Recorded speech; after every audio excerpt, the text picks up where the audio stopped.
So, James, there's been some significant development on the Russia-Ukraine conflict. There was a summit just the other week between Trump and Putin, and now we've had Zelensky and a European delegation go to Washington. So can you please enlighten us on what's been happening?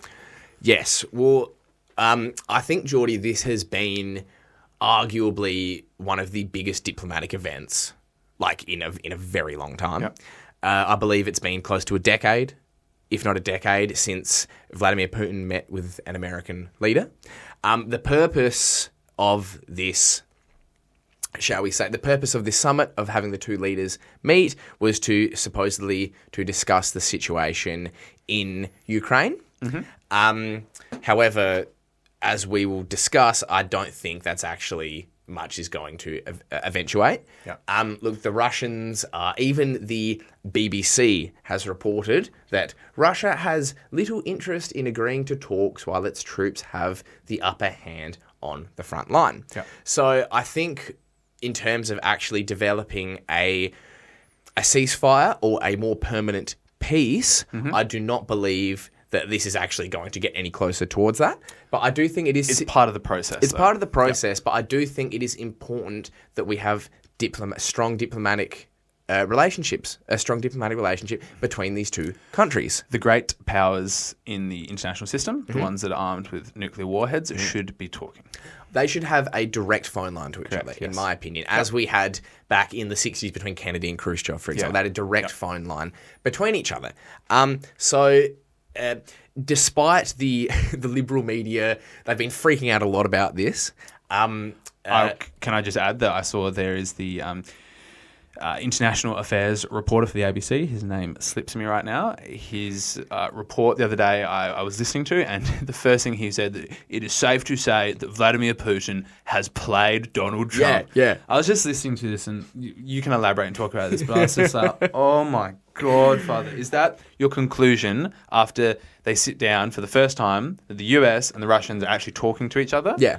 And that's your conclusion. That's their conclusion. A lot of people have also concluded that Putin came to the US to give Trump his marching orders, because there is a segment of the population that I swear believes that Trump is a KGB, is a KGB asset. Yeah. By Putin, the Grandmaster Putin. This is really what the Western intelligentsia think. Yeah, it is. It is, and I believe that is symptomatic of why they just rushed headfirst into this Ukraine conflict. Yeah, for sure. They also did freak out because we had Russian Foreign Minister Sergei Lavrov. Excuse my French. He rocked up, and there was a photo of him with a CCCP Soviet Union hoodie. Yes, and that freaked out Western commentators because their entire argument has been that Russia is trying to reconstruct the Soviet Union. The Soviet Union? We're not that lucky, Geordie. No, and Sergei Lavrov was peak trolling. Yeah. Peak trolling. I think we have to understand, the Russians do understand the media environment quite well. So I think, they're having a good little dig and a good little laugh, because they know how it's going to be received in the United States. It was also reported by a RT journalist that on the plane on the way over, they were served chicken Kiev. Yes. Which is, again, quite funny. So, look, the meeting was reportedly about the potential implementation of a ceasefire, or even, God forbid, a permanent peace deal that would, stop this Ukraine conflict. There has been a lot of speculation and hype on all sides. However, I'm going to be honest, I do not think anything, I think this whole thing was a bit of a nothing burger. Yeah. In terms of actual substance. I do believe that it is important that the leaders have met. Yeah. However, I think one really important part of this meeting that no one has really talked about is I think it seems to actually symbolise and demonstrate that this is a proxy war. Yeah. So we've been told since 2022 that this whole conflict was caused by evil Russia, an autocratic, dictatorship, invading, just doing a blatant land grab of its smaller democratic neighbour, Ukraine, without any context, and that Ukraine is just fighting Russia with, rhetorical kind of arms support and aid, but it's just fighting Russia on its own. Yeah. And I think the fact that Putin and Trump have met, the leaders of the US and Russia have met, is indicative that that entire narrative was just untrue.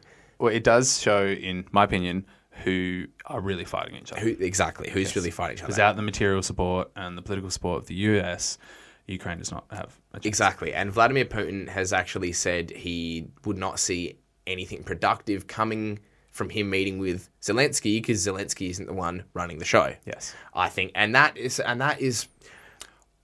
what was good about the summit, in my opinion, is I think it allowed the American administration to sit down with the Russians and hear face-to-face the Russians' demands and what they expect from a peace arrangement. Mm-hmm. And I think the American administration needed to hear it firsthand. I think they did. Putin needed to sit in a room and tell Trump, this is our demands, we're winning on the battlefield, and this is what we want. Yeah. And I think... And what you do with that is up to you. That's another argument, but they needed to hear it firsthand. They need to hear it firsthand. And I think, obviously, you can talk... you can talk a lot about you're bad or you're evil and you're doing this, you're doing that. But at the end of the day, no one, the Ukrainians and the Ukrainian people and the Russians did not win this war. No, definitely. John Mearsheimer has pointed that out, is that what's happened over the past 10 years, the Russians have been so demonized and turned into these kind of Hitlerian figures, these evil figures that you don't negotiate with evil. Exactly. But unfortunately, you do. States have to sit down and negotiate with one another, and whether you like it or not, this war is going to be settled through a diplomatic arrangement. It will have to be. And I think the US and the proxy war supporters, should we say Team Proxy War, like Team NATO and Russia, I think Team NATO has realised that there's no way that we're going to win militarily. Well, James, there was this narrative for the past year that there was a stalemate on the battlefront. There may have been some truth to that. And then we saw this kind of flip over the past few months. And I think it's been coming for a while. We'd been, through our readings, we've seen that no, Russia has the upper hand in the long run. They're going to win this war of attrition. And then the mainstream, the legacy media, the BBCs and the ABCs have now, just in the past few months, I would report Russia has the upper hand. They're making massive advancements on the front. And it's probably a good time to sit down and talk. Yes, I think in order for Ukraine to limit its losses, this is the ideal time to do it. However, again, as we said, it's not Ukraine calling the shots. No. But I think because it's getting to the stage where in Ukraine, to my knowledge, it is at the stage where there has been such attrition in their military, such horrible damage, not only to the infrastructure of Eastern Ukraine, like the landscape, but also to the population. It's a generational crisis because so many people have been taken to the front lines. They have such a high rate of casualties. I think it's pretty safe to say over 1 million people killed and wounded. On the Ukrainian side, the Russian side, no one kind of really knows. I don't think it's as high, to be honest. Estimated over 40,000 Ukrainian soldiers a month in the casualty numbers.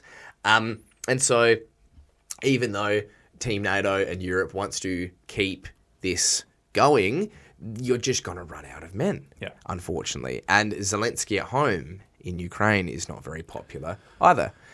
So I think this, like you said, it's really important that the leaders meet, because I think in the lead up to a conflict like this, it doesn't happen straight away. Like you said, you have the decade of provocation, the decade of demonization, but you also have the cutting off of diplomatic ties. I think that's very important. And then if we logically reverse that process, in order to get out of this situation, it starts very basically by just re-establishing diplomatic ties. Would you agree? I agree 100%. And also, if you look at all the major wars, I am not a scholar on the diplomacy in World War I, but I understand those treaties, the Treaty of Versailles and whatnot, they took months in the making. Absolutely. It wasn't a one-day summit and the war concluded. Absolutely. Yeah, it's not just, we get up, no one likes war anymore, shake hands. Yeah, but I think it was a mask-off moment. So I think there was kind of like a tacit recognition between Trump and Putin. And I don't think Trump was a direct architect of this policy that has gotten us into the war that is there now. I think that was more a democratic thing. He definitely fueled it. He definitely fueled it in his first term. However, I think this was a Democratic Yeah.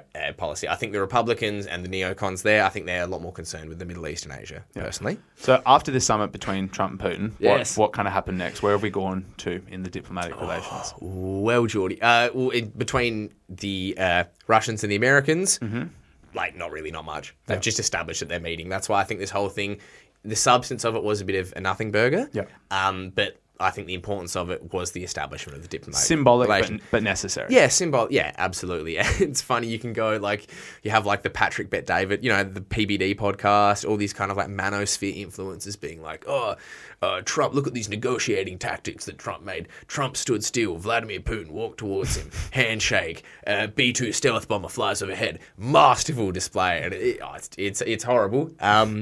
And I think it's not really worth anything. But I think Trump realizes that Putin is a statesman. Yeah. He is on par with, whether you like Putin or not, he's on par with Donald Trump as being an influential global leader. Yes. Again, whether you like Donald Trump or course, not. He's up there with he's up there with I'd say Xi Jinping, Putin and Trump. I'd say they're the only leaders on the world stage that occupy those commanding heights. Yeah, okay. Yep. If that makes sense. For sure. I'm not disparaging any other leaders. I think there are many better leaders that are incredibly skilled, but in terms of actually swinging geopolitics... Well, they're the leaders of the great powers, of course. They are. Yeah, in terms of actually swinging geopolitics, those are the guys. Yeah. And I think Trump respects that. Yeah. So notably, James, the Europeans and Zelensky were missing from this summit. They were missing from it, Geordie. Yeah. So while this was going on, Zelensky was in Europe.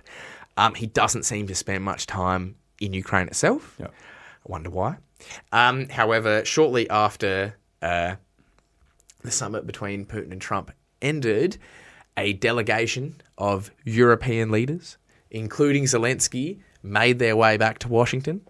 I'm assuming this is to shore up their position, to kiss the ring, maybe give him some gifts. I'm sure there was a gold ornament that was gifted to Trump by the Europeans, and also to shore up their position. And this was highly choreographed. Dude, it was highly choreographed. In my opinion, highly embarrassing. Yeah. Because I think it really does demonstrate the position that the European leadership actually is in. Yeah. It's not like the days where you even had a Churchillian figure who was, again, in terms of de Gaulle. A de Gaulle who were on par with the US leader, in terms of their position in the world. No, these European leaders are, in my opinion, a laughable bunch of people. And so they all came together with Zelensky just to shore up the position and to, we need to make sure we're going to get some support at least. We need to make sure the money still flows. Yeah. So I just want to show you. I'll put this up on screen. Here's a photo of everyone, the motley crew of European diplomats. So I just want to go over all these characters here because they have funny backgrounds. If you don't mind, Geordie, and it might indulge me. It might help our audience to know the background of some of these people. So from the far left to the far right, we have Ursula von der Leyen, President of the European Commission, noted plagiarist, and successor of the highly influential von der Leyen family. Her father, Joachim von der Leyen, was an active participant in the Holocaust and was at one stage the highest civilian ruler in Nazi-occupied Lvov region in Galicia, Western Ukraine. Interesting. Maybe this explains her commitment to the continuation of the conflict. Yeah. And fighting her family's historic enemies, the Eastern hordes of Russia. Next to her, we have Sir Keir Starmer, Prime Minister of the UK, incredibly unpopular, about as charismatic as a soggy pile of paper towel, affectionately known as Kid Starver. For his policy of cutting food aid to some of Britain's poorest children, certified lawyer in the field of international law and human rights. He was previously the Director of Public Prosecutions and head of the Crown Prosecution Service. During his tenure, he subverted all his legal training by participating in the persecution of whistleblower Julian Assange and was involved in the decision to not prosecute notorious child sex offender Jimmy Savile. However, given the proximity of Savile to the British ruling elite and the history of child abuse perpetrated by British high society, like Lord Mountbatten and Prince Andrew, it appears he may have been, in fact, the perfect man for the job. Next to him, you have Alexander Stubb, President of Finland. he is probably the least repulsive out of all these characters. Yep. I think Finland is one of NATO's newest members. And I think legitimately, if you're a Finn, you do have a history of conflict with Russia. So I can actually understand the Finnish point of view. And they also have a huge border with Russia.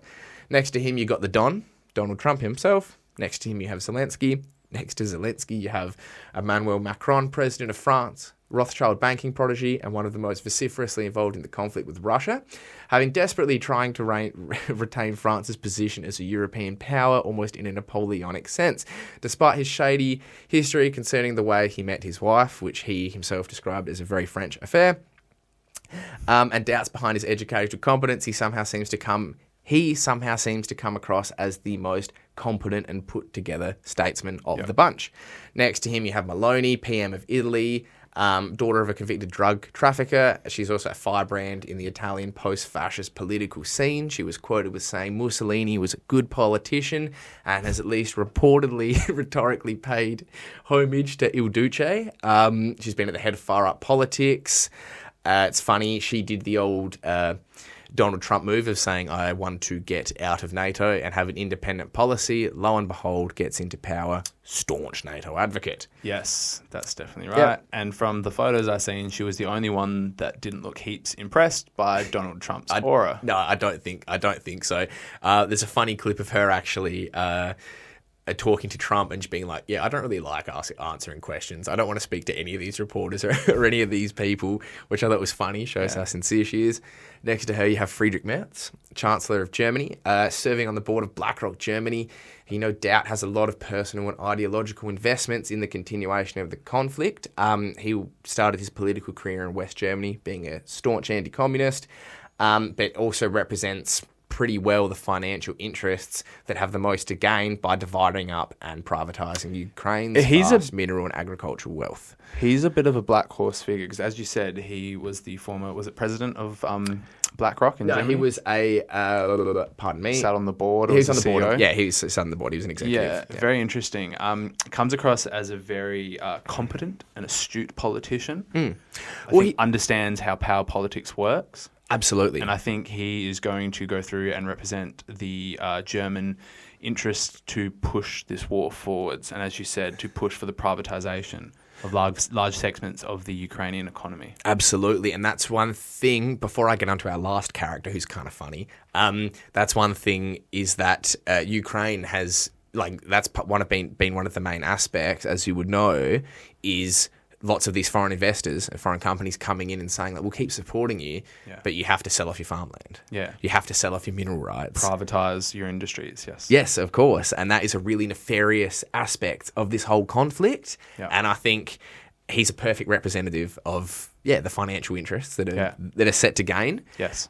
Maybe that's why they want to keep the war going. Yeah. Maybe not. And then lastly, on the right, Mark Rutte, Secretary General of NATO, ex-PM of the Netherlands.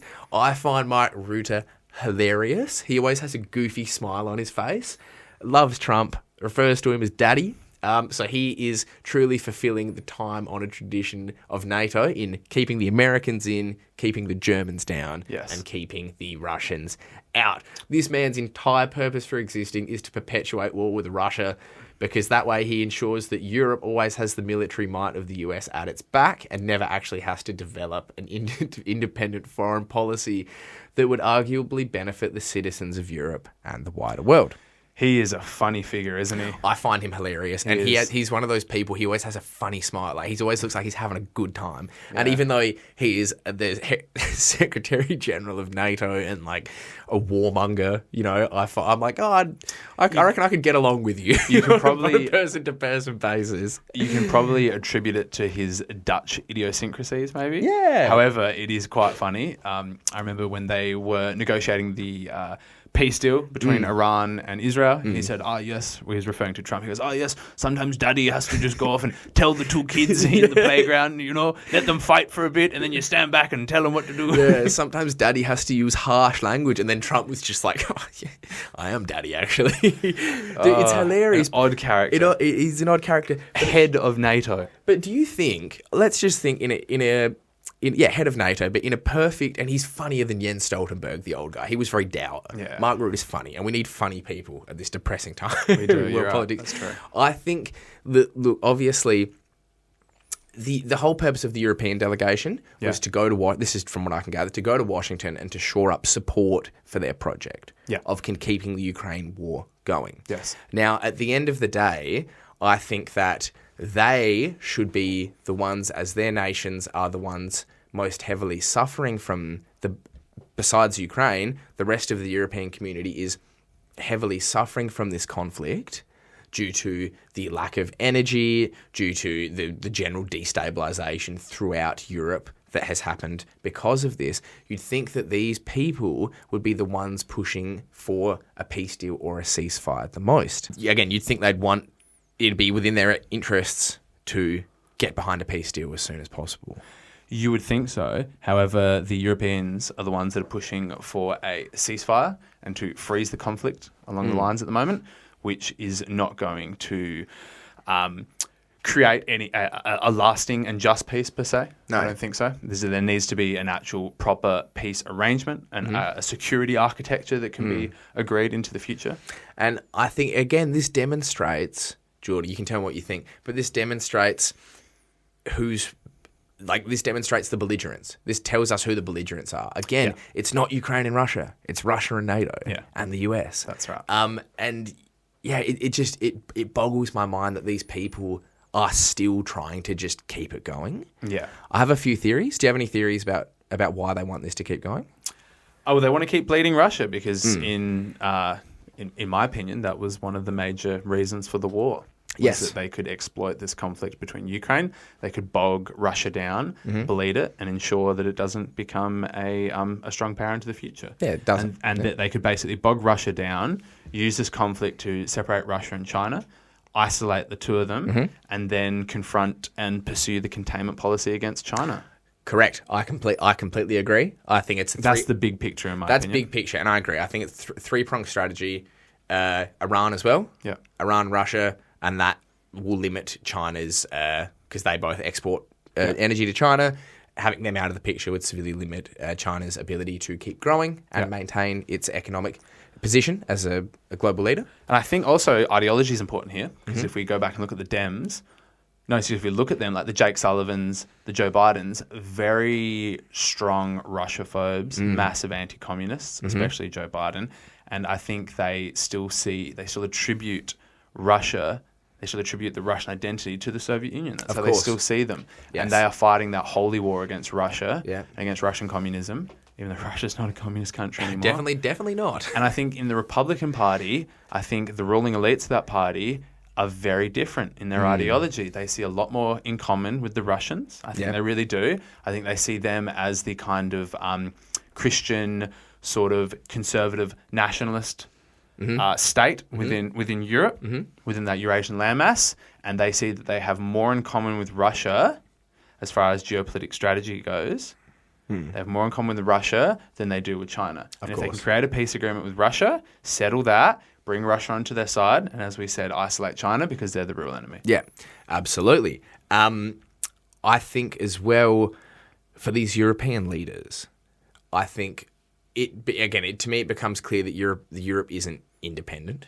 The European Union, the way Europe is structured, it is not, despite its best efforts maybe 20 years ago, it is no longer an independent actor or an independent entity. I think pretty irrelevant now. Yeah, it is quite irrelevant, unfortunately. And so I think that these leaders, they're all very unpopular. That's one thing about all of those people. They are incredibly unpopular in their own countries. I think in terms of each one of those leaders, their domestic position, I literally believe that none of these people have anything else. Yeah. Politically, they do not have anything else. There's nothing else they can do politically, domestically, and in the European sphere. So they have to keep going forwards. They can't go back because then they'll look like idiots. And they've attached their entire identity and political kind of crusade to this conflict. Yeah. And they can't... it's hurting the populations in Europe. I'm pretty sure every European country, regardless of how they feel about Russia, the populations do not want this war to go on, especially the Ukrainians. And I think they're politically stagnant, and this is all they can do. Yeah. I think that I'm going to attribute that to it a little bit as well. Do you think that's reasonable? A reasonable statement? I think definitely. I think this is like a huge pancake stack For sure. of motivations behind their position. And I think they are not all contradictory. No. So it's like, despite all the bluster about Trump being Putin's lapdog, I think it's clear that Europeans are Trump's lapdog. It's a great conclusion, James. And they've seemingly achieved its goal, because Trump is continuing to support Ukraine. Yeah. He's continuing to support Ukraine. So again, I think the overall strategy is, as you outlined and as I outlined, is the geopolitical grand chessboard. They can try to get Russia away from China, but Russia will always be their enemy. In fact, every other country that isn't the US will be their enemy, in my opinion. However, look, I just want to talk a little bit about how much, I want to throw a few figures out here. So from the start of the conflict to June 2025, Europe... It's about 3 years. Yeah, about 3 years. European nations have supplied an estimated 165.7 billion in aid to Ukraine.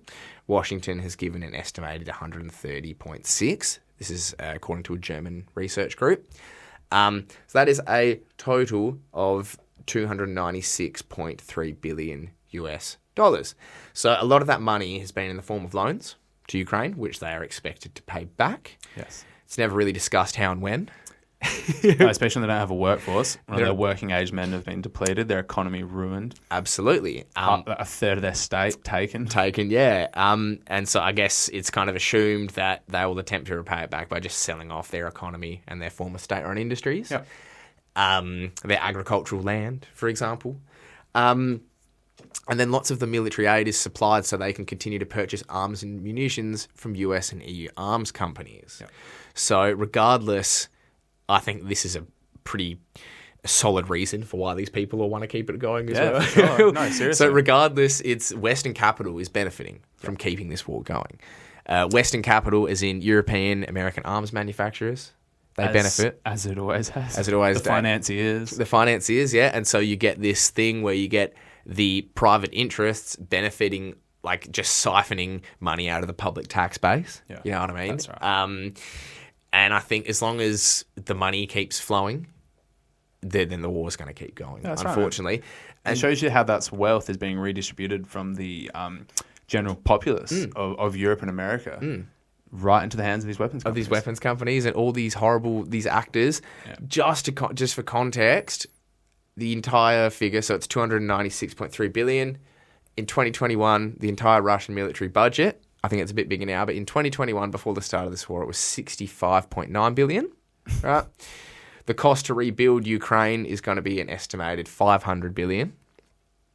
The estimated cost to end global hunger by 2030 is 300 billion. And the estimated cost to end global poverty by the OECD is 330 billion. So think about how much money these people have put in, how much money has been redistributed away from the public tax base into the private hands. I think that's the true, kind of looking at it like that, that's the motivation for the whole thing. And it's definitely the interests that are benefiting from it, it's definitely the interests that are benefiting. Definitely. And it just makes you think. The more I think about this, although you can have a laugh about all these clownish figures in Europe, and Donald Trump, like, what a tragedy, man. No, it is. It's horrible. What an absolute tragedy. Definitely, especially for the Ukrainian people. A lot of them have had to flee the country and become refugees and go into Western Europe, or if they were fighting age men, or even if they weren't fighting age men, sent to the front to be gunned down. Yeah. So it's very tragic watching the real-time destruction and disintegration of a nation. Yeah. And it's even it's even more disgusting knowing all this and then watching the media class and the pundits keep trying to push it. And perpetuating it, that's right, yeah. And then seeing these very cynical figures benefiting from the war. Yeah. So look, hopefully Trump meeting with Putin will be the first very small step in what will be many, many, many steps. I think this is going to roll on really quickly. Mm-hmm. I think we've talked just previously today about Palestine and Israel, Gaza, Israel. That is going to drag on into the future. Mm-hmm. I don't see an a negotiation anytime soon or a resolution. This, I think, is going to develop very fast over the next couple of months as the Russian military advances. I hope very so. Fast. I hope so. Something's going to develop. I don't know what, but I think we're going to see something will develop. Yeah, look, and we'll have to see what happens. We'll have to see what is constituted left of Ukraine. Yeah. What the Russians want, if the Europeans are willing to meet their demands. And I think when it does end, Europe will look a lot different. Not just geographically, but I think politically it'll look a lot different as well. Yeah. All right, James, that was a wonderful segment. Thank you very Let's much. wrap it up. No worries. Everyone, like, comment, and subscribe. I have to say it. If you guys want to see more content like this, we'll keep putting it out there. So really appreciate it. See ya. Thanks. See you.